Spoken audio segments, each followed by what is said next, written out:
நல்லா இருக்கிற வரைக்கும் நாங்களும் நல்லா இருப்போம் அங்கிள். ஏமா அப்படி? நீங்க நல்லா இருந்தாதான் எங்களை மாதிரி கண்ணு தெரியாதவங்களுக்கும் இந்த நாட்டுல உள்ள ஏழைங்களுக்கும் நிறைய உதவி செய்ய முடியும் அங்கிள்.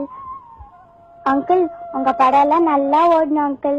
நீங்க நிறைய சம்பாதிக்கணும் அங்கிள் அப்படின்னு நாங்க ஆண்டவனை வேண்டிக்கிறோம் அங்கிள். குழந்தை தெய்வம் பொண்ணு, நீங்க தெய்வத்துக்கிட்ட வேண்டிக்கிற போது நான் நல்லா இருப்பேம்மா.